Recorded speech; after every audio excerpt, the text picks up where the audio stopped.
क्या भगवान अपने भक्त की सुनते हैं? और फिर सुनते हैं तो उसका परिणाम क्या निकलता है? वैसे तो शक की कोई दवाई नहीं, और उसी तरह विश्वास को किसी प्रमाण की ज़रूरत भी नहीं। अगर आपके अंदर विश्वास है तो वो अंधी सही, मगर वो होगा, और उसके परिणाम आपको खुद दिखाई देंगे। आज की ये सत्य घटना मनोरमा जी की है, जो हल्द्वानी की रहने वाली हैं, उत्तराखंड का एक छोटा सा मगर प्रसिद्ध शहर। कहते हैं मनोरमा जी की जिंदगी में कुछ ऐसा भी था जिसमें उनके पास कई सवाल थे, जिन्होंने उनकी जिंदगी को झंझोल के रख दिया था। मगर गलती जब किसी की थी ही नहीं तो ब्लेम किस पे करें? और जब ऐसी परिस्थिति आती है ना, तो हम ब्लेम करते हैं उस ऊपर वाले पे जिसने हमारे भाग्य को लिखा। और फिर क्या हुआ? जवाब में ऊपर वाले ने कुछ दिया। आइए सत्य घटना को सुनते हैं, और मेरा विश्वास मानिए, उस ऊपर वाले की लीला अपार है। जैसे मैं हर बार कहती हूँ कि उसकी लाठी में शोर नहीं, मगर जोर से पड़ती है जब पड़ती है तो। कहते हैं मनोरमा जी भगवान में विश्वास रखती थी। वो रहने वाली तो उड़ीसा की थी, मगर हल्द्वानी में आके सेटल हुई थी क्योंकि उनके हस्बैंड की यहाँ पर जॉब थी। वो अपने ससुराल वालों के साथ नहीं रहती थी, वो अपने मायके वालों के साथ ही रहा करती थी।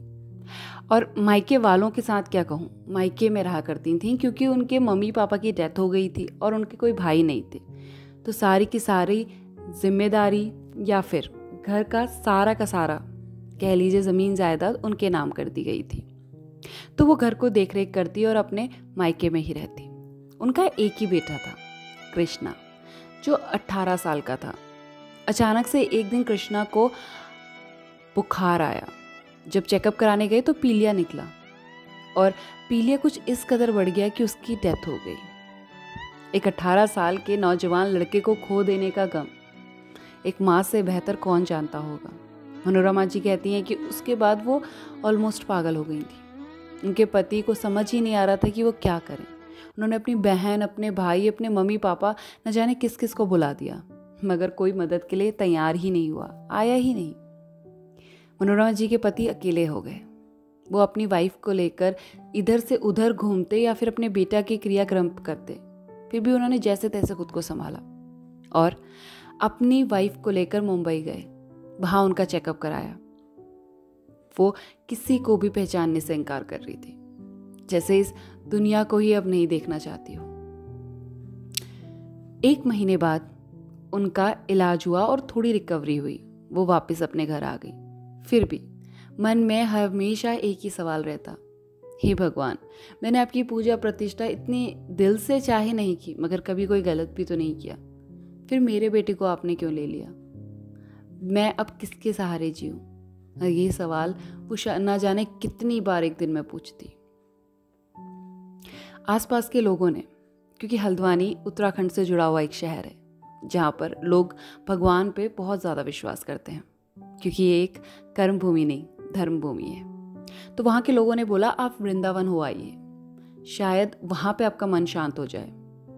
और उन्हें भी लगा जाके आ ही जाते हैं, तीर्थ स्थल है, कुछ गलत नहीं। वो और उनके हस्बैंड दोनों वृंदावन को गए। वृंदावन पहुँचते ही भगवान बांके बिहारी के दर्शन करने के लिए ना मन था ना ही रुचि। वो बार बार यही मन में गा रही थी कि भगवान मेरे कृष्णा को तो आपने ले लिया, मैं अब क्या करूं, मैं अब क्या करूं। लेकिन वृंदावन पहुंच चुकी थी। तभी बताती हैं कि बहुत भीड़ थी और उस भीड़ में उनका हाथ एक छोटे से बच्चे ने आके पकड़ा, जिसके सिर पर मोर मुकुट था। अब वृंदावन की गलियों में किसी ने मोर मुकुट पहना हो, ये बहुत ही अनकॉमन नहीं है, कॉमन है। वहाँ के हर इंसान के मुंह पे राधे राधे श्री कृष्णा का जाप रहता है, और हो भी क्यों ना, है ना वो माया नगरी। ऐसे ही उस बालक ने, वो बताती हैं कि वो हाथ पकड़ के उनको लेके गया और बांके बिहारी के दरबार में छोड़ दिया। वो तो भगवान को देख के मुग्ध हो गई, और जब थोड़ी देर में इधर उधर उन्होंने देखा तो वो बालक कहीं था ही नहीं। वो उस बालक के रूप को इतनी ज़्यादा मुग्ध हुई देखकर कि उनकी इच्छा थी कि एक बार और उस बालक को देख लूं और उसी वजह से उनका सेम डे लौटने का प्लान उन्होंने कैंसिल कर दिया कि नहीं, उस बालक को कल मैं फिर ढूंढूंगी, शायद वो किसी और मंदिर में हो, शायद अपने मम्मी पापा के साथ इधर उधर हो, और जो वृंदावन जाता है वो एक दिन में लौट आए, ऐसा हो ही नहीं सकता। और ऐसा ही यहाँ भी हुआ। अगले दिन वो प्रेम मंदिर गई तो उन्होंने उस बालक को वहीं पाया। वो देखकर इतनी खुशी जैसे उन्होंने अपने खुद के कृष्णा को देख लिया हो। उन्होंने उससे कहा, आप कहाँ चले गए थे कल, हम आपको इतना ढूंढ रहे थे। लेकिन उस बालक ने कोई जवाब नहीं दिया, बस मुस्कुराता रहा। उन्होंने फिर पूछा, आपकी मम्मा पापा कहाँ हैं, आप किसके साथ हैं? बालक ने कोई जवाब नहीं दिया, बस मुस्कुराता रहा। मनोरमा जी को बड़ा अचंभा हुआ। उन्होंने फिर पूछा, आप चॉकलेट आइसक्रीम कुछ खाएंगे, मैं आपको पैसे दे दूं? बालक कुछ ना बोला, मुस्कुराता रहा। मनोरमा जी ने अपने पति से कहा कि हम इसे गोद ले लेते हैं। मनोरमा जी के पति ने कहा, क्या तुम कैसी पागलों वाली बातें करती हो, हम यहाँ पे इस बच्चे को कहाँ से गोद ले लें, हमें इसके माँ बाप का कुछ पता ही नहीं है। तो मनोरमा जी ने कहा कि हम यहाँ के अधिकारियों से पूछेंगे, उन्हें इसके मम्मी पापा का पता होगा कि किसके साथ आया है, और उनसे बात करेंगे। और वैसे भी अगर कोई होता तो कल से आज तक ये अकेला ही घूम रहा है, शायद हमारे लिए ही हो। और भगवान की लीला समझकर मनोरमा जी ने उस बच्चे को अपने साथ ले लिया। अधिकारियों से बात करी तो अधिकारी, पंडित, वहाँ पे रहने वाले कई सेवक ने कहा, ये बालक हमने इससे पहले कहीं नहीं देखा, शायद नया आया होगा। उस बालक से पूछा, तुम किसी के साथ हो? तो उसने फाइनली मुंडी हिला के बताया नहीं, और मुस्कुराया। तो मनोरमा जी ने डिसाइड कर लिया, अब ये बच्चा मेरे पास रहेगा, मैं इसका लालन पालन करूंगी, सारी जिम्मेदारी मैं लेती हूँ। उन्होंने जो ट्रेन से आई थी कार बुलवाई कि नहीं, मेरा ये प्यारा कृष्णा अब कार से जाएगा। और भगवान से जो हाथ जोड़ के बोला था, आपने मेरे कृष्णा को क्यों ले लिया, नम आंखों से भगवान को कोटि कोटि धन्यवाद किया और कृष्णा को गाड़ी में बिठा लिया। गाड़ी में बिठा कर ड्राइवर से बोला, गाड़ी चलाओ, और तीनों के तीनों पीछे बैठे।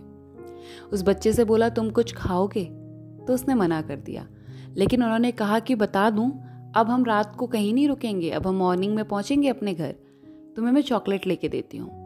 और मनोरमा जी ने उसे एक वेफर लेके दिए जो उसने हाथ में पकड़ लिए। उसके बाद मनोरमा जी ने उसे अपने पास बिठा लिया और गाड़ी चलने लगी। कार चलती रही चलती रही चलती रही। मनोरमा जी पहली बार बहुत ज़्यादा संतुष्ट थी। वो ऐसा प्रतीत कर रही थी जैसे उनके कृष्णा उसे मिल गए हों, और वो भी इतने प्यारे स्वरूप में। भगवान को धन्यवाद कर रही थी, और शायद उसने पहली बार इतना चैन मिला तो उनको झपकी लग गई, और वहीं उनके पति को भी। घोर अंधेरा था, रोड पे ड्राइवर बस मग्न होकर गाड़ी चला रहा था। करीबन 2:30 बजे के करीब रात को जब उनकी आंख खुली तो उन्होंने देखा कि वो कृष्णा है नहीं, और फिर से उनका बच्चा उनसे छिन गया, इसका आभास कर कर वो रोने लगी। और ड्राइवर से पूछा कि तुमने गाड़ी रोकी थी क्या, कृष्णा कहाँ गया? तो उन्होंने कहा नहीं। ड्राइवर ने साइड पे गाड़ी लगाई और कहा कि हो ही नहीं सकता, आपसे पूछे बिना मैं क्यों गाड़ी रोकूंगा, मैं क्यों उतारूंगा बच्चे को, मैंने कुछ नहीं किया। अब उनके पति की भी आंख खुल गई इस बीच, और उन्होंने देखा कि वो कृष्णा तो है ही नहीं, और वो फिर से टूट गई। लेकिन जब उन्होंने उस जहाँ पे वो बच्चा बैठा था वहाँ पर देखा तो बच्चा तो नहीं था, लेकिन एक छोटे से लड्डू गोपाल रखे हुए थे जो बिल्कुल हूबहू उस बच्चे की मूर्ति थी। उनके भी सिर पर मोर मुकुट था, वैसा ही जैसा उस कृष्णा ने धारण किया हुआ था। वो समझ गई और उन्होंने कहा कि हो ना हो, यही मेरा लड्डू गोपाल है, यही मेरे श्री कृष्णा है। वो समझ गई कि वो जो बालक था ना, वो बस आधार था, असली कृष्णा ही लड्डू गोपाल हैं, लड्डू गोपाल ही कृष्णा है, और कृष्णा ही बालक थे। ये समझने में उन्हें मिनट लगे, मगर दिल अब पूर्णतः संतुष्ट था। वो प्यारी सी मूर्ति अपने आप में अलौकिक थी। वो उसे अपने साथ घर ले आई और भगवान को प्रणाम किया कि प्रभु, आपने मुझ जैसे तुच्छ भक्त को अपने दर्शन दिए, जिसने शायद ही कभी आपकी पूजा अर्चना की हो, लेकिन मेरे मन में जो हजारों सवाल थे ना प्रभु, वो आज आपने पूरे तरह जवाब दे दिया, बता दिया कि अगर सच्ची भक्ति हो ना तो भगवान ज़्यादा परीक्षा नहीं लेते, और हर चीज़ भगवान के अनुसार भाग्य पे नहीं डालनी चाहिए। कुछ अपने कर्म भी होते हैं जो शायद इस जन्म के नहीं, पिछले जन्म के लेखे जोखे हों। Accept it. हाँ, मुश्किल होता है मगर एक्सेप्ट हो जाता है। उस दिन से वो लड्डू गोपाल की पूजा प्रतिष्ठा करने लगी और उन्हें ही अपना बाल गोपाल समझती। वो कहती कि जैसा जैसा उनका कृष्णा खाना पसंद करता था, वो लड्डू गोपाल से पूछती हैं कि लड्डू गोपाल आप क्या खाएंगे, तो उनके मन में वैसे वैसे भाव उत्पत्तित होते हैं और वो उसी टाइप का खाना बनाती हैं। लड्डू गोपाल को भोग लगाती हैं और उनके पति और वो अब एक सुकून भरी जिंदगी जी रहे हैं। हाँ, जो चला जाता है वो कभी नहीं लौट कर आता, मगर जीने के लिए भी तो एक सहारा ही चाहिए ना। और जब भगवान स्वयं सहारा बन के आए तो फिर क्या ही जीवन में चाहिए। आई होप आपको ये स्टोरी हार्ट टचिंग लगी हो। मनोरमा जी की ये सत्य घटना ने मेरे दिल को भी बहुत अंदर तक छुआ। एक माँ का प्यार, एक भगवान की भक्त की भक्ति और एक भगवान का सत्य होने का प्रणाम, सभी की कहानी में रियली रियली स्वीट। ऐसी सत्य घटना अगर आपके पास है तो मुझे कमेंट कीजिए। मैं आपको अपना मेल आईडी देकर हम साथ में कनेक्ट हो पाएंगे। और कहानी पसंद आई तो लाइक करें, फ्रेंड्स के साथ शेयर करें, भक्ति को स्प्रेड करें और कमेंट में लिखते हुए जाइए, श्री कृष्णा, राधे राधे।